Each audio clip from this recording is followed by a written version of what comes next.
Baiklah, Assalamualaikum warahmatullahi wabarakatuh.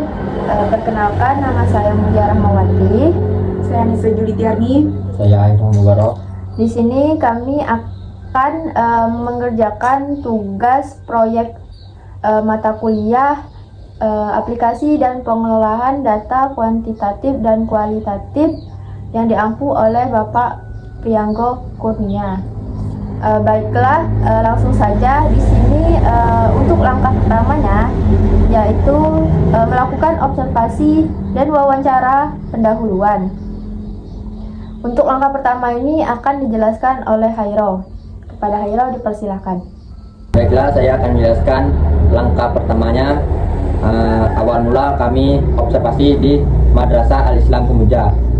Jadi pertama kami izin dulu kepada guru yang terkait atas pengizinan kami untuk berobservasi di madrasah tersebut. Setelah diizinkan, kami memasuki kelas 11 dan membagikan kuesionernya. Selanjutnya kami mengobservasi terhadap suasana pembelajarannya dulu, yang dimana pembelajaran ini yaitu PAI atau Pendidikan Agama Islam. Setelah kami membagikan kuesioner, sebelumnya juga kami menjelaskan gimana cara mengisi kuesioner tersebut dan apa kegunaannya. Selanjutnya setelah diisi, kami meminta 5 murid untuk kami wawancara bagaimana untuk mengisi tugas proyek kami tadi. Setelah 5 murid tadi kami wawancara, selanjutnya kami mewawancara gurunya tersebut, menanyakan proses pembelajarannya, metode pembelajarannya, dan apa penghambat metode pembelajaran itu untuk tercapai. Semuanya kami tanyakan secara detail mengenai media pengajarannya, strateginya, dan metodenya. Karakter guru juga termasuk lingkungan dan motivasi internal dalam pembelajaran tersebut. Mungkin hanya itu langkah satunya. Baiklah, di sini saya akan menjelaskan langkah keduanya, yaitu penyusunan instrumen. Di sini kami membuat pernyataan kuesioner tentang minat belajar siswa, gaya mengajar guru, penggunaan media pembelajaran, dan lingkungan belajarnya. Nah, kami membuat 18 pertanyaan, diantaranya yaitu 5 pernyataan untuk minat belajar, 5 untuk gaya mengajar guru, 4 untuk penggunaan media pembelajaran, dan 4 untuk lingkungan belajarnya. Jadi total semuanya ada 18 pernyataan. Nah, kami membuatnya juga sangat bersemi struktur dan sudah menggunakan teori-teori dari beberapa tokoh yang sudah kami temui di berbagai buku dan internet. Selanjutnya juga kami juga membuat pedoman wawancara semi terstruktur untuk guru PAI dan untuk 5 orang siswa. Kami membuat pertanyaan wawancara mengenai 4 hal tadi, yaitu minat belajar, gaya mengajar, penggunaan media, dan lingkungan belajarnya. Kami membuat pedoman wawancaranya juga bersumber dari berbagai internet yang sudah kami pahami secara matang. Mungkin itu langkah keduanya.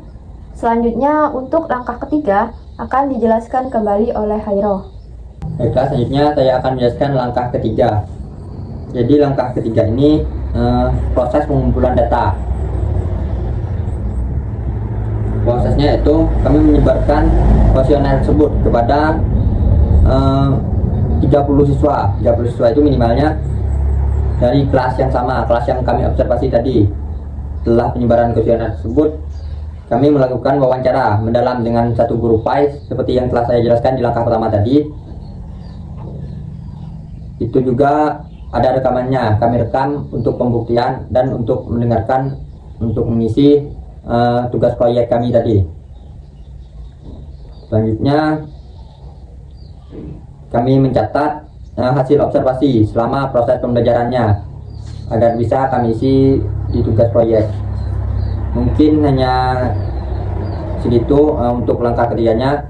Baik, sebelum kami meletakkan ke dalam SPSS, kami terlebih dahulu membuat hasil kuesioner tadi di dalam Word seperti ini. Nah, setelah semuanya kami letakkan ke dalam Word, kami pindahkan ke dalam SPSS data-datanya. Inilah data-data yang telah kami pindahkan ke Word. Cara menghitung statistik deskriptif MEAN dan SD, pertama kita klik analisis, lalu deskriptif statistik, lalu deskriptif, lalu kita letakkan data view ke dalam variabel. Lalu kita klik option, lalu di atas ini kita klik ya, MEAN, dispersionnya STD, deviation, lalu klik minimum, klik maksimum, dan display order variable list, lalu continue dan OK. Nah, inilah hasil MEAN dari kami, dari gaya mengajar. Inilah hasil statistik deskriptif yaitu MEAN dan STD division. Berdasarkan hasil analisis deskriptif, seluruh variabel memperoleh skor rata-rata tinggi hingga sangat tinggi. Jadi, cara mencari MEAN minat belajar siswa, media pembelajaran dan lingkungan belajar sama seperti contoh yang saya jelaskan tadi. Selanjutnya saya akan menghitung uji validitas. Contoh dari gaya mengajar saya ambil. Yang pertama, klik analisis, lalu correlate, lalu bivariate, lalu kita klik data view, kita pindah ke dalam variabel. Dan kita klik option, lalu missing values, continue. Oke. Hasil uji validitas dari gaya mengajar, dari contoh gaya mengajar.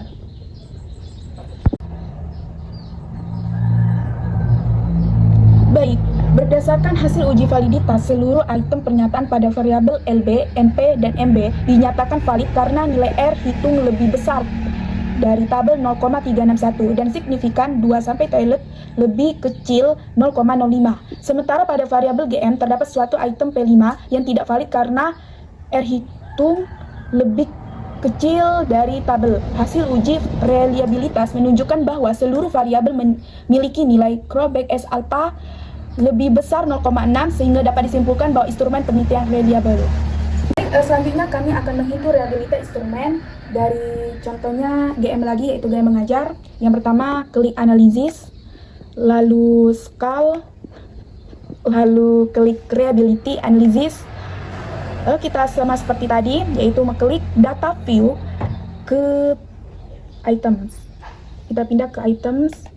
Setelah itu kita klik statistik dan setelah itu continue. Oke. Nah, inilah hasil reliabilitas instrumen. Uji reliabilitas dilakukan untuk mengetahui sejauh mana instrumen penelitian menghasilkan data yang konsisten. Hasil analisis menunjukkan nilai Crowback S alpha sebagai berikut.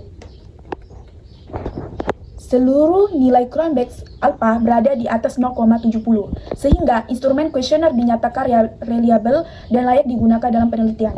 Selanjutnya kita lakukan analisis korelasi. Yang pertama kita klik analisis, lalu kita klik correlate lagi, bivariate.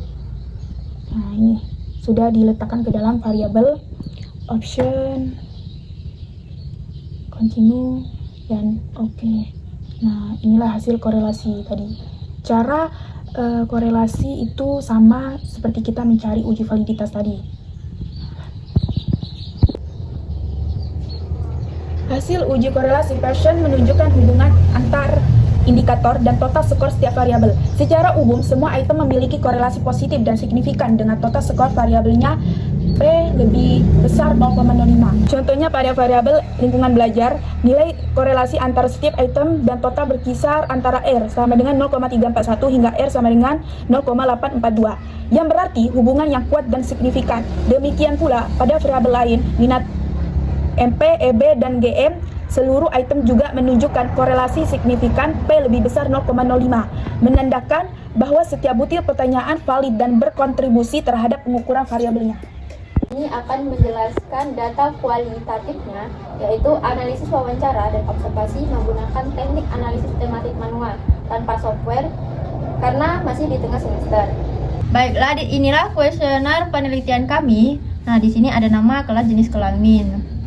Di sini totalnya ada 18 pernyataan seperti yang sudah saya jelaskan di langkah pertama tadi.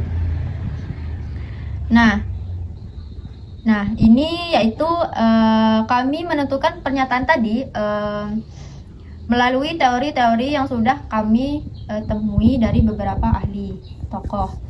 Minat belajarnya yaitu kami mengambil teori Slameto, karena menurut Slameto minat itu adalah suatu rasa lebih suka dan rasa ketertarikan pada suatu hal atau aktivitas tanpa ada yang menyuruh.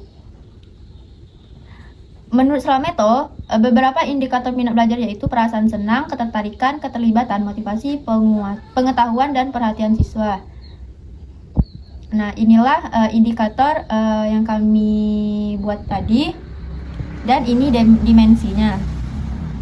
Selanjutnya untuk gaya mengajar, kami menggunakan teori Grasa yaitu pada tahun 1996. Gaya belajar adalah cara-cara dan prosedur bertindak gaya alam menyampaikan pengetahuan kepada siswa, sehingga terjadi proses belajar agar dapat tercapai prestasi untuk tujuan pembelajaran. Di sini indikatornya yaitu ada kelompok, ahli, otoritas formal, model pribadi, fasilitator, delegator. Ini adalah indikator dan pernyataan dari gaya mengajarnya, yaitu ada 5. Bisa dilihat. Nah, terus selanjutnya yaitu media pembelajaran. Kami menggunakan teori Edgar Dale. Edgar Dale berpendapat bahwa yang disebut sumber belajar itu adalah pengalaman.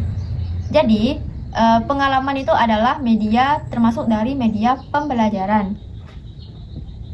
Di sini indikatornya ada 11, yaitu pengalaman langsung, pengalaman tiruan, dramatisasi, percontohan, dharma wisata, pameran dan museum, televisi, bergambar hidup, tetap, rekaman radio, dan lambang visual dan lambang kata. Inilah indikator dari media pembelajarannya, dan ini pernyataannya. Ada 4. Terus selanjutnya yaitu yang terakhir ada lingkungan belajar. Kami menggunakan teori Skinner karena ruang lingkup pada teori Skinner adalah tingkah laku. Gagasan yang terkenal yaitu pada proses conditioning yang meliputi penguatan, hukuman, pembentukan, penghapusan, pembedaan, dan generalisasi. Skinner menemukan bahwa manusia dikondisikan oleh lingkungan. Oleh karena itu, belajar menurut teori menitikberatkan behavioristik pada perubahan tingkah laku. Di sini ada 4 pernyataan dan ini adalah indikator dari teori Skinner tadi.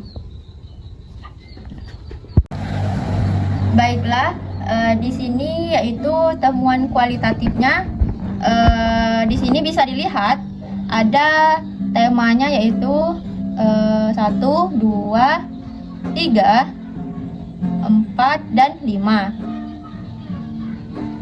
Bisa dilihat ini adalah subtema atau codingnya, dan ini kutipan narasumbernya. Bisa dilihat.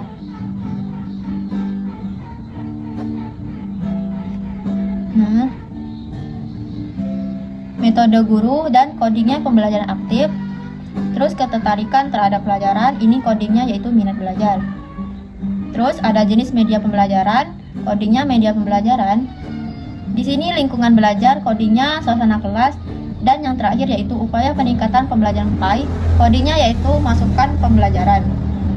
Baiklah, mungkin itulah penjelasan mengenai tugas proyek kami. Jika ada salah kata kami mohon maaf, mudah-mudahan kami mohon ampun. Kami akhiri, wassalamualaikum warahmatullahi wabarakatuh.